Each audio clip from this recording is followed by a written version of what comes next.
안녕하십니까. 6월 18일 화요일 오전 11시를 넘기는 시간입니다.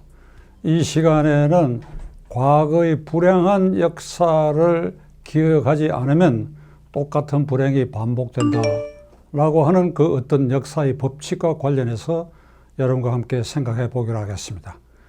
1월 28일 고려대학교 연구교수 임미리 교수가 경향신문 정동 칼럼란에 민주당은 빼고 라는 제목의 글을 실었습니다. 그 글의 요지는 촛불혁명으로 탄생한 정권이 민주적 전국 운영을 하지 못하고 추미애 법무장관이 불법하게 검찰을 옥죄하고 있을 뿐 아니라 여러 가지 공약사항을 빈 공짜 공약으로 깔아뭉개는 일이 반복되고 있다. 따라서 이럴 경우에 유권자는 이 정권을 지지했던 유권자들은 선거에서 한 번쯤 배신을 해야 된다. 어떻게 배신하느냐.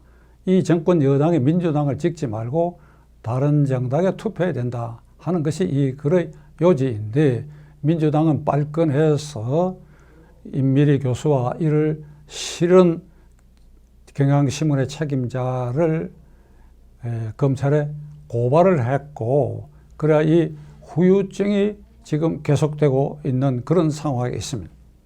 지금으로부터 61년 전인 1959년 4월 30일 이 같은 경향신문이 폐간이 됐습니다. 자유당 정권에 의해서. 폐간이 된 원인은 여적란, 지금도 여적 칼럼란이 있을 것입니다. 그 여적란에 주요한 씨가 익명으로 선거의 공정성이 보장되지 않고 진정한 다수 의견을 억압한다고 한다면 민심은 폭발하고 결국은 폭력혁명에 이를 수도 있다라고 하는 요지의 칼럼을 실었는데 자유당 정권은 이것을 내란 선동 혐의로 필자인 주요한 씨와 당시 대표이사였던 한창호 씨를 내란 선동 혐의로 기소를 하고 그리고 4월 30일 이 경향신문은 폐간을 하였습니다. 경향신문은 그 뒤에 이 10달 뒤에 3.15 부정선거를 획책해서 4.19 혁명으로 이어졌고 그래야 자유당 정권은 붕괴되고 4.19로부터 일주일 뒤인 4월 26일 아주 감격적인 복간을 한 그런 아프고 불행한 역사를 우리는 경험했습니다. 기묘하게도 같은 경향신문에 이 경향신문은 자유당 정권에는 동아일보와 더불어 아주 강경한 정부를 비판하는 신문으로 많은 사람들의 애호를 받아왔습니다.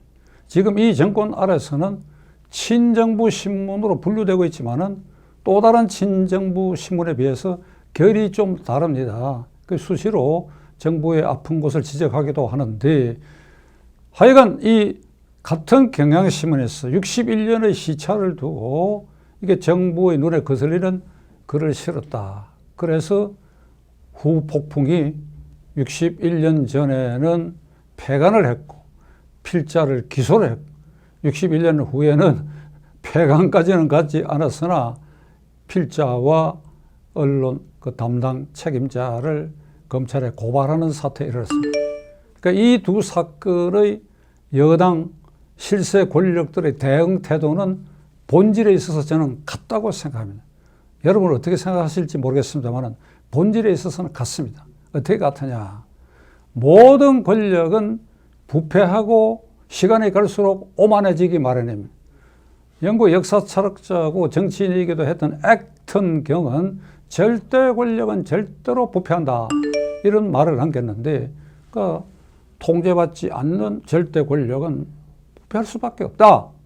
그러나 저는 이렇게 얘기하고자 합니다. 절대 권력은 물론 절대로 부패하지만은 그냥 보통 권력도 집권 세력의 권력, 그건 야당도 맞았죠. 제1야당, 그러니까 힘께나 쓰는 야당의 야당 권력도 하여간 이 권력은 반드시 부패한다. 특히 집권 세력의 권력은 반드시 부패한다. 왜 부패하느냐?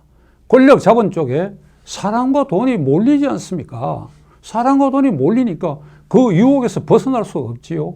그러니까 시간이 흘수록 부패해지고 그리고 오만해지고 그런 사이에 그들의 약점이 서서히 드러날 때는 긴장을 하지만은 되돌아갈 수가 없는 것입니다.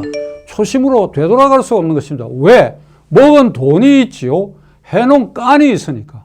해놓은 여러 불법적이고 민심 위반적인 일들이 있으니까 우리가 어떻게 초심으로 돌아갑니까? 그래서 결국 그 권력은 종말을 향해서 가는데 이 종말을 향해서 가는 과정에서 61년 전에 그런 피라 사건이 있었고 61년 뒤에 임미리 교수 피라 사건이 이렇게 일어나고 있다.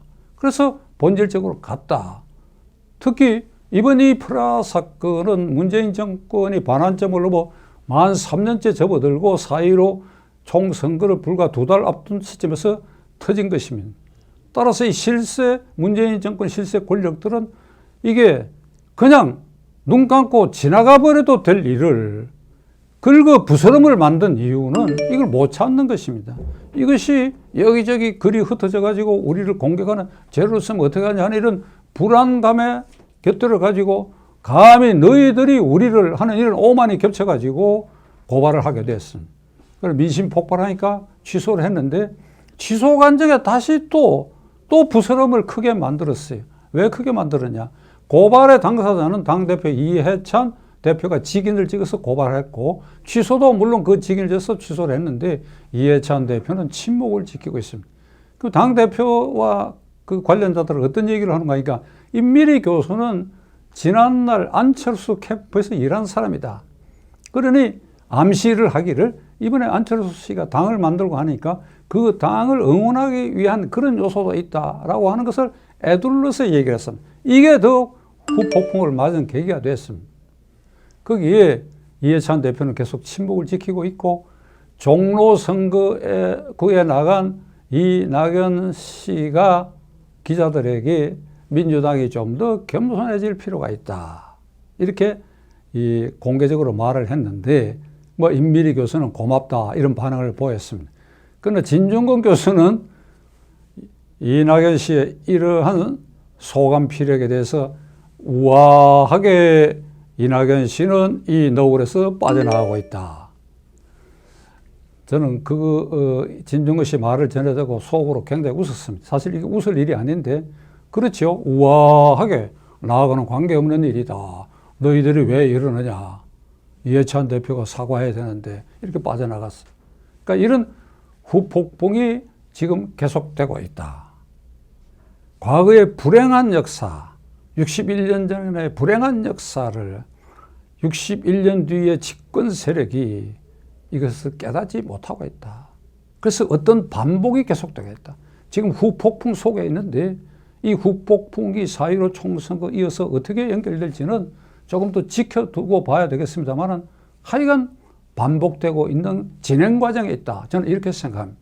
문재인 대통령과 이해찬 대표, 이낙연 전 총리를 포함한 권력 실세들에게 지난달에 자유한국당 중앙대학위원회, 그 자유한국당을 지지하는 중앙대학교 학생들 모임, 그 중앙대학교 위원회가 탈당을 선언했습니다.